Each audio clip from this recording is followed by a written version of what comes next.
Schade, who was the caster of the X spell there. His opponent this round is Steve Tuchek, the Mono Blue Devotion pilot, who apparently won the die roll and is going to lead here with Island into Judge's Familiar. So the red-green Devotion list in this matchup, the Mono Blue deck doesn't have a lot of range of interaction. It's basically just Tidebinder Mage and maybe Rapid Hybridization and Cyclonic Rift in some corner case scenarios. So yeah, not a lot of ways to interact with especially with the nut draws, certainly, as you can go like double Burning Tree into Garruk on turn 3 or something like that. But yeah, Daniel's going to be able to pretty much continue playing larger creatures, but Steve may be able to get a tempo advantage, as we see here with Tidebinder Mage on turn 2, going to keep that Elvish Mystic tapped, preventing Daniel from playing his planned Domery Raid on turn 2. Yep. Tidebinder Mage, a critical piece of disruption that Steve has. Otherwise, he's very much just at the mercy of Daniel's draws. Yep. Tidebinder Mage is going to be one of the key targets for any and all kill spells that Daniel has in his deck. He currently has Domery Raid and Clan Defiance in the main deck. He does have copies of Mizzium Mortars in the sideboard, as we see Temple of Abandon on turn 2 from Daniel. In comes Steve's 1-1 and 2-2 to drop Daniel down to 16. See if he can continue curving out here. Turn 3, that's a Thassa. Beautiful draw from Steve thus far. Yep, everything going according to plan. If he can follow it up with a 4-drop, either Jace or Bident, of which he has 2 of each, or Master of Waves, of course, of which he has 4. Come on, how do you play any less than 4 of that card? Sylvan Caryatid from Daniel on his 3rd turn. Not exactly how he drew up this game. No, certainly not. That elf could have ushered in a pretty strong opening sequence. Perhaps something like Sylvan Caryatid plus Temple, and then additional spells on the following turns. But that Tidebinder Mage has really stunted Daniel's development. Daniel also missed his 3rd land drop. He didn't have an untapped land on his 2nd turn, so the Domery Raid on turn 2 wasn't going to happen. As Steve plays an Omen Speaker. Omen Speaker is a card that is somewhat less represented in these mono blue decks, but he is playing it over most of the Frostburn Weirds. He has 3 copies of Omen Speaker and 2 copies of Frostburn Weird, but it still gets him the 5 Devotion to be able to attack with the God of the Sea. So Daniel's under a lot of pressure already as we see another copy of Judge's Familiar. And this may have been inspired by Milton Figueroa's list from the top 4 of the Open in Orlando last week that actually played a full 4 copies of Omen Speaker and only 1 Frostburn Weird. Yeah, I think that that being able to scry into your bigger pieces, especially a mono blue Devotion deck where really you have 4 Thassas, 4 Master of Waves, and a bunch of stuff to make those 2 cards work. You really want to find those big 8 cards in your deck, as we see Polukranos, World Eater, coming down for Daniel. But he is just at 8, so he's looking at basically lethal on board, as Steve can make his Thassa unblockable. He has 2 flyers and then some leftover creatures. Oh, didn't even need it. Had Tidebinder Mage the whole time. Tapping down Polukranos, and we're quickly off to game 2. So Daniel on his sideboard has some stuff to shore up the matchup a little bit. He has 3 copies of Mizzium Mortars, 4 copies of Mistcutter Hydra, and a single Wasteland Viper. Wasteland Viper, a little weird, but you can play it alongside Polukranos to give it Death Touch inside of combat, and then the monstrous kills everything. So this is a little more effective at taking care of some threats like Frostburn Weird and Nightveil Spectre that aren't necessarily the easiest thing to take out with Polukranos. Yep, you can get to 6 mana after you play your Polukranos early-ish. Attack with the Polukranos, give it Death Touch, and then use the extra 5 mana to fight 2 opposing creatures to be able to kill those 2 creatures. And oh, by the way, have a 7/7 Death Toucher attacking. Yep. Over here on Steven Tuchek's side of things, we got a couple Dissolve, which is mostly for control, not going to come in here. Curse of the Swine's interesting. He hasn't seen a lot of Daniel's big threats. He has a Sylvan Primordial, he has a Rurik Thar, he has a Nylea, which is indestructible and pretty much impossible to get rid of unless you can exile it with Curse of the Swine, turning it into a pig. He's much more likely to bring in the 2 rapid hybridizations, 2 domestications. He also has a Cyclonic Rift, Jace, Architect of Thought, Bident of Thassa, Dispel, all 1-ofs in his sideboard. Not particularly interesting. Yeah, I like the cards that allow him to be more of a tempo deck in the matchup. He can't really go along with the red-green Devotion deck. Again, he doesn't have a lot of ways to break up what Daniel eventually does, with the exception of Dissolves. If he has an edge in the matchup, it's the way that the first game went, where he was able to get onto the board quickly and prevent Daniel from getting much of his action going. If Daniel's actually able to make his land drops and develop his board, Steve can't match them pound for pound. Absolutely. I think that Mono Blue Devotion really needs to lean on those good tempo draws. 1 drop, 2 drop, 3 drop disruption.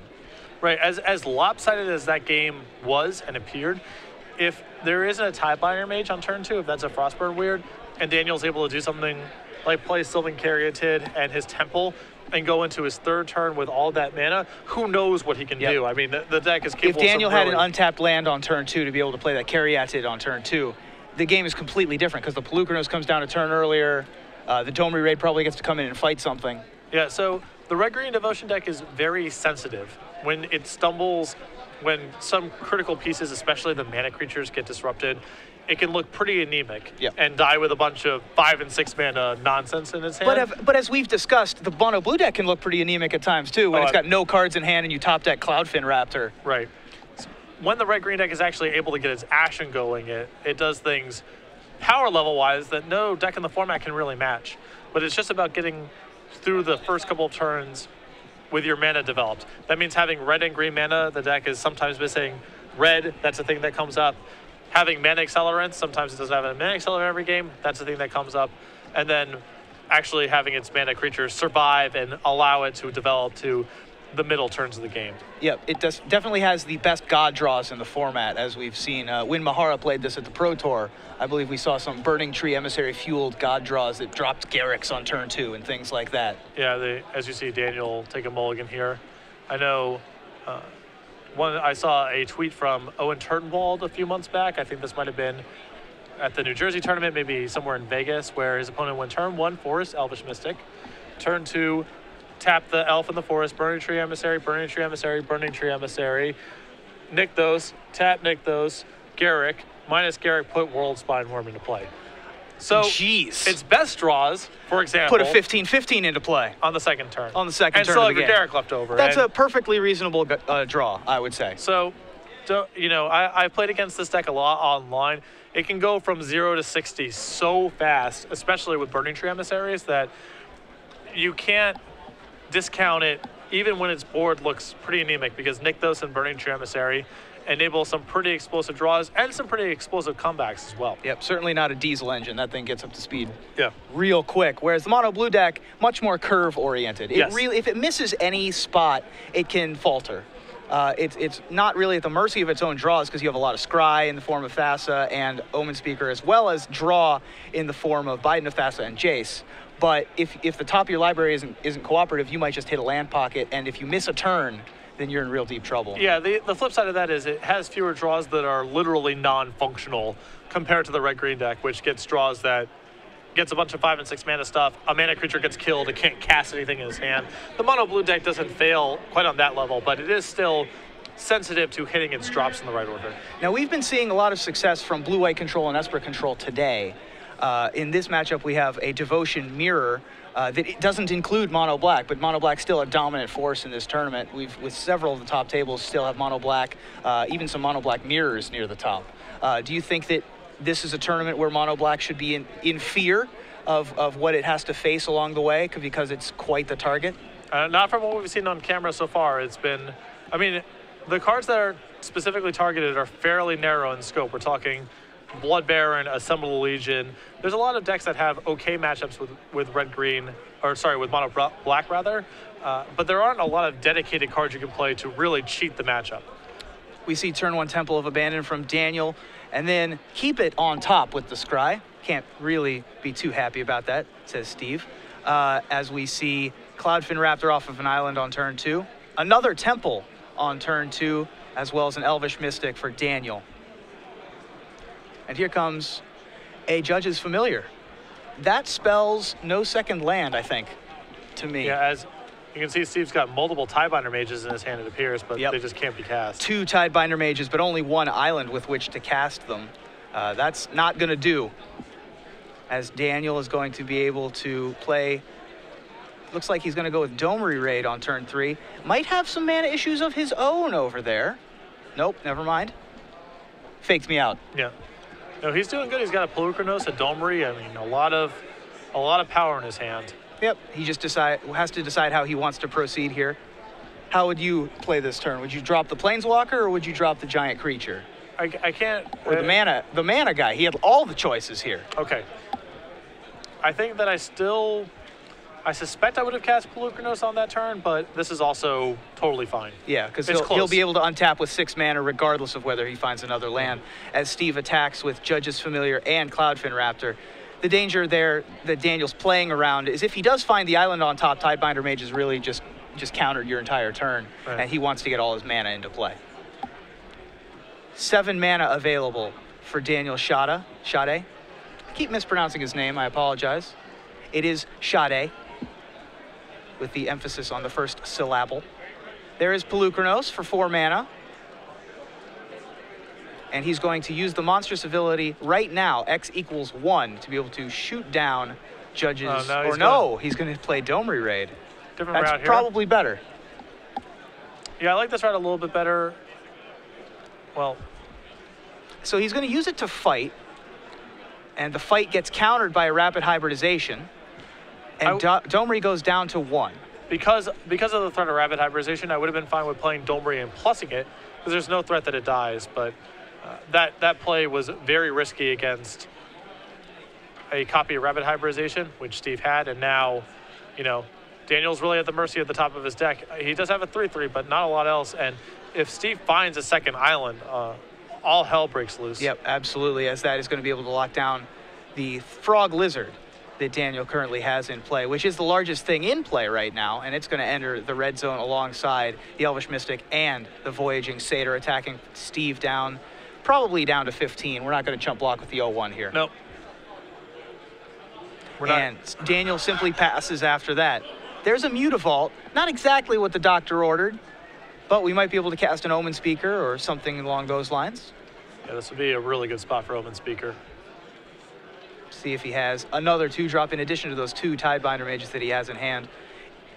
Those Tidebinder Mages just torturing Steve right now. He does have another rapid hybridization in hand should Daniel find another big creature-based threat on the top of his deck. His creatures include Pelucranos as well as Rurik Thar. He doesn't actually have Stormbreath Dragon in this version of the deck.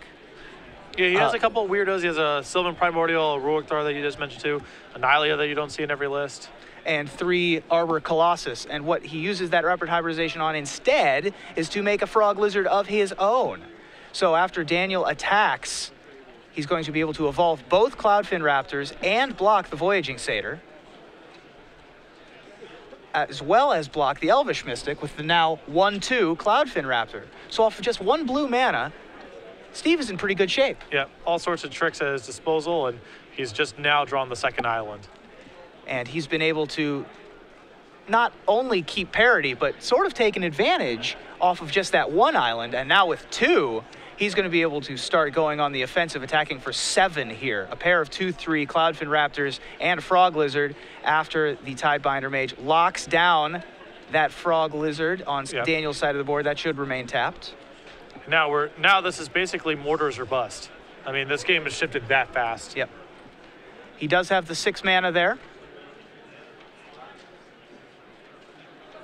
Does he have the mortars? We don't have any Judges Familiars in play anymore to be able to counter it. Looks like he has another land and a Pelucranos in his hand, is what it looked like to me. Certainly has the Pelucranos, which I think is what Daniel's deciding he wants to do here. There is Pelucranos, World Eater. A little late to the party. A little late to the party, and as we know, Steve does have another copy of Tidebinder Mage in his hand, and Daniel is at 7. And even without the Tidebinder Mage, 7 points. If he's able to get in with the Frog Lizard somehow, either with some sort of like a Cyclonic Rift or a Thassa, something like that. Well, even this will be enough. But this will be plenty here with just the Tidebinder Mage. I was trying to think of ways he could do it even without the Tidebinder Mage. But Steve Tuchek has 2 Tidebinder Mages in both games against Green-Red Devotion, which is real good when they don't have a way to get rid of them. And looks like Steve Tuchek is going to move on to 7-1, still well alive for top 8. Yeah, I think Daniel, on that one turn where he played both Domri and Pelucranos, was not as conscious as he needed to be about the possibility of rapid hybridization.